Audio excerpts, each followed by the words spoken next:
एक दफा अल्लाह रब्बुल आलमीन फरिश्तों से कहा, हे फरिश्तों, तुम सभी आदम को सजदा करो। आदेशानुसार सभी फरिश्तों ने हजरत आदम अलैहिस्सलाम को सजदा किया, लेकिन इब्लीस ने नहीं किया। उसने अहंकार में भरकर अल्लाह के आदेश का उल्लंघन किया, क्योंकि उसके अंदर पहले से ही अविश्वास का बीज मौजूद था। तब अल्लाह रब्बुल आलमीन ने इब्लीस से कहा, हे इब्लीस, मैंने अपनी कुदरत से जिसे पैदा किया उसके प्रति सम्मान प्रकट करने का आदेश दिया, तूने उसे सजदा क्यों नहीं किया? क्या तूने खुद को बड़ा समझ लिया? जवाब में इब्लीस ने कहा, मैं आदम को किसी भी हालत में सजदा नहीं कर सकता। आपने मुझे आग से पैदा किया और आदम को मिट्टी से, जो नीच है। इब्लीस की यह बात सुनकर अल्लाह रब्बुल आलमीन ने कहा, ए इब्लीस, तू धिक्कारा गया और कयामत के दिन तक तू मेरे श्राप का भागी रहेगा। इसके बाद इब्लीस का चेहरा बिगड़ गया और उसमें शैतान की सूरत प्रकट हो गई। उसका चेहरा कुरूप और भयावह हो गया। उसकी बहिश्ती पोशाक और सिर से बादशाहत का ताज पल भर में उतर गया। अल्लाह ने इब्लीस से कहा, ए इब्लीस, तू हमेशा के लिए मेरी रहमत से दूर हो गया। जन्नत तेरे लिए हराम कर दी गई। अभी इसी वक्त जन्नत से निकल जा। इब्लीस ने कहा, हे पालनहार, मैंने लाखों सालों तक तेरी इबादत की, क्या मुझे इसके बदले कुछ नहीं मिलेगा? क्या मुझे इस तरह की सजा देना इंसाफ है? अल्लाह ने कहा, ए गुनहगार इब्लीस,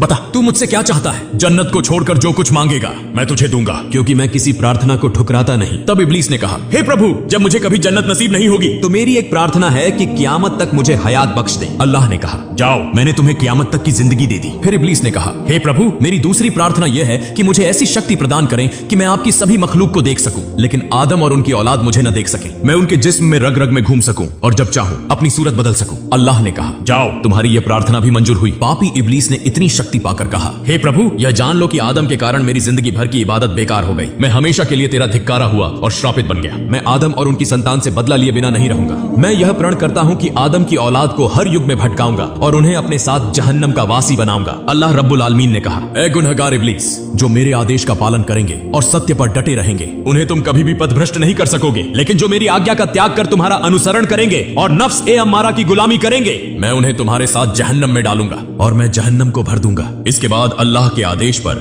जन्नत के फरिश्तों ने इब्लीस को गिरफ्तार किया और उसे जन्नत से निकालकर दुनिया के सबसे गहरे समुद्र के तल में फेंक दिया। तभी से समुद्र इब्लीस की गतिविधियों का केंद्र बन गया। दूसरी ओर अल्लाह रब्बुल आलमीन ने फरिश्तों को आदेश दिया, आदम के लिए सबसे उत्तम जन्नत, जन्नतुल फिरदौस में रहने का प्रबंध करो। फरिश्तों ने हजरत आदम अलैहिस्सलाम के लिए सुख और शांति के तमाम प्रबंध किए, जिससे उनके जीवन में कोई कष्ट या परेशानी बाकी नहीं रही। हजरत आदम अलैहिस्सलाम असीम सुख, आराम और शांति में जन्नतुल फिरदौस में रहने लगे। लेकिन यह सार्वभौमिक सत्य है कि चाहे इंसान कितनी भी सुख शांति में हो, साथी के बिना लंबे समय तक अकेला जीवन जीना मुश्किल हो जाता है। यही स्थिति हजरत आदम अलैहिस्सलाम के साथ भी हुई। हालांकि वह जन्नत के अद्वितीय सुख में थे, फिर भी उनके दिल में एक अजीब सी बेचैनी बनी रहती थी। यह स्थिति अल्लाह रब्बुल आलमीन से छिपी नहीं रही। अल्लाह ने फरिश्तों से कहा, मैं आदम के लिए एक संगिनी बनाना चाहता हूँ ताकि वह पूर्ण सुख और शांति का अनुभव कर सके। एक दिन अल्लाह रब्बुल